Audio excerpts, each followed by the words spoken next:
Hello friends, welcome to learn with V. A V बात करने वाले हैं एक बैंकिंग स्टॉक के बारे में, लेकिन उससे पहले एक डिस्क्लेमर रिक्वायरमेंट। इस वीडियो में जितने भी कंटेंट्स हम आपके साथ शेयर करेंगे वो सिर्फ और सिर्फ एजुकेशनल पर्पस के लिए होंगे। इसमें हमारी किसी भी तरह की कोई इन्वेस्टमेंट एडवाइस, कोई बाय या सेल रिकमेंडेशन नहीं है। आपको यदि कोई भी शेयर खरीदना हो तो आप अपने कृपया करके फाइनेंशियल एडवाइजर से सलाह जरूर लें। बैंक का नाम है आईडीएफसी फर्स्ट बैंक। और थोड़ा सा इसके बिजनेस के बारे में अगर हम बात करें तो ये डीमर्ज हुई थी आईडीएफसी लिमिटेड से, उसके बाद कैपिटल फर्स्ट के साथ मर्ज हुआ। आईडीएफसी फर्स्ट बैंक बना 2018 में। एंड कैपिटल फर्स्ट लिमिटेड एक एनबीएफसी कंपनी थी जिनका कि अगर ट्रैक रिकॉर्ड देखा जाए तो बहुत ही अच्छा था, जिन्होंने 94 करोड़ रुपीस को 32,000 करोड़ में कन्वर्ट किया with in span of 8 years. इनका जो निम था वो 8% के निम पे इन्होंने काम किया था। बैंक के जो एमडी एंड सीईओ है मिस्टर वी वैद्यनाथन, उनका ट्रैक रिकॉर्ड काफी अच्छा रहा। इससे पहले उन्होंने आईसीआईसीआई प्रूडेंशियल लाइफ और आईसीआईसीआई बैंक में भी लीडिंग पोजीशन पर काम किया है। अभी आईडीएफसी फर्स्ट बैंक का जो विजन है वो है to build a world class bank in India, guided by ethics, powered by technology and to be force for social growth. हाल ही में जो इनके रिजल्ट आए हैं उसमें इन्होंने गाइडेंस दी है नेक्स्ट 5 इयर्स के लिए। तो गाइडेंस में अगर आप देखेंगे तो ब्रांचेस इनका जो अभी करंटली 897 ब्रांचेस हैं, इनको 1700 टू 1800 करने का इनका प्लान है। कस्टमर डिपॉजिट भी अच्छे खासे 24.8% के सीएजीआर पे ग्रो करने का इनका प्लान है। लोन एंड एडवांसेस को 20% ग्रो करने का प्लान है।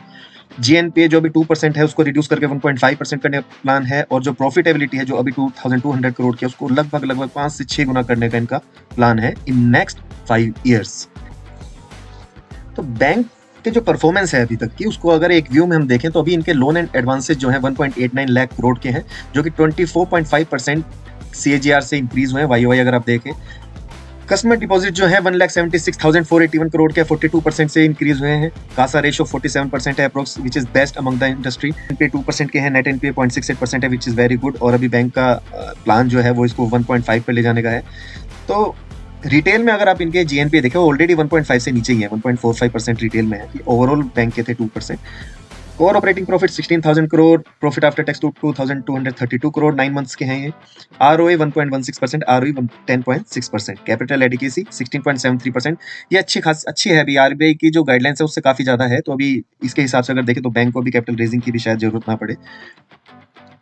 मार्केट अपॉर्चुनिटी की अगर हम बात करेंगे तो पूरी बैंकिंग इंडस्ट्री अगर आरबीआई डाटा के हिसाब से बात करें तो 197.92 लाख करोड़ की है, जिसमें अभी आईडीएफसी बैंक का हिस्सा 0.92% ही है। तो आप अगर देखें तो ग्रोथ के लिए अच्छी खासी अपॉर्चुनिटी आईडीएफसी फर्स्ट बैंक के लिए अभी ओपन है। तो बैंक का बिजनेस मॉडल आप देखें तो आज के डेट में प्राइम होम लोन्स बैंक दे रहा है, कार लोन्स बैंक दे रहा है, personal loans, consumer durable loans, two wheeler loan, credit card, education loan, affordable home loans, gold loans, micro finance, agri, tractor, loan against property. तो सब तरह के सेगमेंट में बैंक इस समय काम कर रहा है। डिपॉजिट्स में अगर आप देखें तो जो बैंक के जो डिपॉजिट्स हैं, रिटेल डिपॉजिट और होलसेल डिपॉजिट दोनों में अगर आप देखें तो अच्छी खासी ग्रोथ आपको देखने को मिलेगी। प्री मर्जर 28,370 करोड़ के डिपॉजिट्स इनके पास थे, जो आज की डेट में बढ़कर 1,76,481 करोड़ के इनके हो चुके हैं, जिसमें वाई अगर आप देखें 43% की ग्रोथ रेट आई है। क्वार्टर ऑन क्वार्टर भी 7%, यहाँ से 1,64,000 करोड़ से बढ़ के 1,76,000 करोड़ हुआ है। तो 7% growth quarter on quarter. Y अगर आप देखेंगे तो इसमें 43% की ग्रोथ है। अब बात करते हैं कासा रेशो की। कासा रेशो अभी लगभग 47% पे है। ये काफी स्टेबल है, बाकी सभी बैंकों के मुकाबले अगर देखा जाए तो काफी स्टेबल है। इसमें अगर अमाउंट टर्म में भी आप देखेंगे तो quarter on quarter and Y continuously uptrend में ही है। अभी फिलहाल 85,492 करोड़ का कासा इनके पास है। अब अगर बैंक के डिपॉजिट मिक्स को देखा जाए तो बैंक का डिपॉजिट मिक्स भी बहुत अच्छे तरीके से मैनेज किया गया है। दिसंबर 2018 जब बैंक का मर्जर हुआ था कैपिटल फर्स्ट के साथ और आईडीएफसी फर्स्ट बैंक बना था, उस समय पे होलसेल डिपॉजिट थे 73% के और रिटेल डिपॉजिट थे ओनली 27% की। इसमें बहुत ही अच्छा काम किया गया और अभी दिसंबर 2023 में आप देखेंगे तो रिटेल का जो पोर्शन है वो बढ़कर 79% हो गया है और होलसेल का पोर्शन घटकर 21% हो गया है। मींस बैंक की डिपेंडेंसी जो होलसेल डिपॉजिट पर ज्यादा थी वो अब घट गई है। बैंक की लोन बुक अगर आप देखेंगे तो देखिए कितना अच्छा मिक्स इसके अंदर कर रखा है। इंफ्रास्ट्रक्चर फाइनेंसिंग 1.58% पर ही है। 28% मॉर्गेज बैक्ड लोन है, मतलब मॉर्गेज लेके लोन दिया गया है। सेफ लोन इनको बोला जाता है। व्हीकल लोन 10% है, commercial vehicle 3%, rural financing 11%, consumer loans 14%, credit card 3%, other retail loan, gold loan भी अभी इन्होंने स्टार्ट कर दिया, एसएमई लोन है, लार्ज कॉर्पोरेट लोन 1% ही है। और बाकी आप देखें एक अच्छा पोर्टफोलियो इन्होंने यहाँ पर बना रखा है। एसेट क्वालिटी की अगर आप यहाँ पे बात करेंगे तो रिटेल, रूरल और एसएमई फाइनेंस में बैंक ने जो लोन्स अभी दे रखे हैं 1,55,920 करोड़ के लोन है, जहां पर एनपीए 1.45% का ही है। Non corporate, non infrastructure loans जो है वो 26,392 करोड़ पे है, जहाँ पे जीएनपी 2.89 करोड़ का है। इंफ्रास्ट्रक्चर लोन जो है वो 2,807 के पूरी तरह से खत्म करने का बैंक का प्लान है।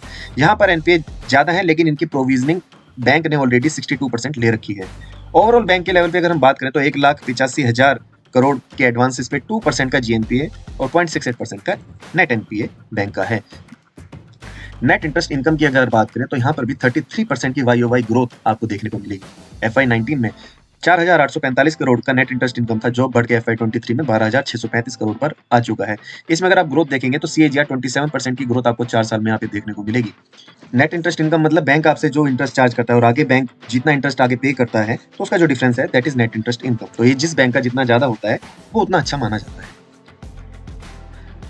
आगे अब अगर इनकी ब्रांचेस देखें तो यहाँ पे देखिए 2018 में 206 ब्रांचेस थी, जो कि अब 2023 में 897 ब्रांच इनकी हो चुके हैं, यानी कि 4.4 टाइम्स ब्रांच एक्सपेंशन यहाँ पर हुआ है। एटीएम में भी अगर आप देखेंगे तो 10 गुना एटीएम इन्होंने यहाँ पर कर लिया, 112 से 1136 एटीएम आ चुके हैं।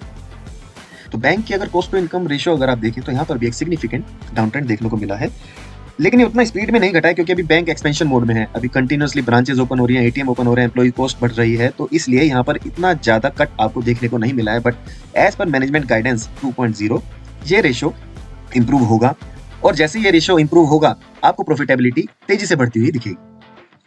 तो आरओई अगर आप देखें तो आरओई 10.67%, आरओए 1.16% स्कोप है यहाँ से बढ़ने का।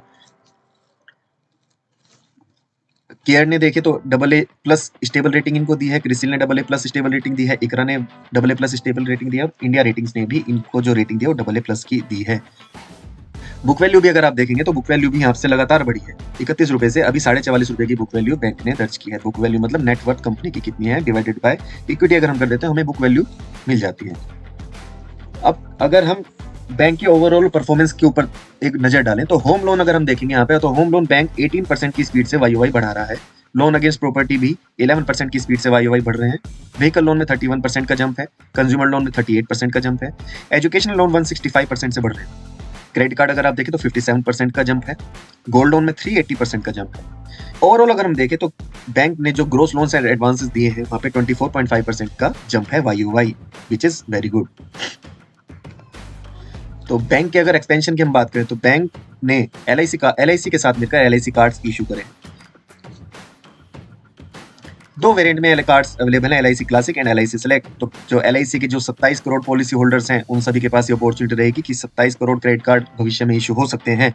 साथ ही साथ अगर आप देखें तो 24 जनवरी 2024 को भी IDFC फर्स्ट बैंक को खरीदने की सलाह दी और प्राइस टारगेट दिया है 107 रुपए का।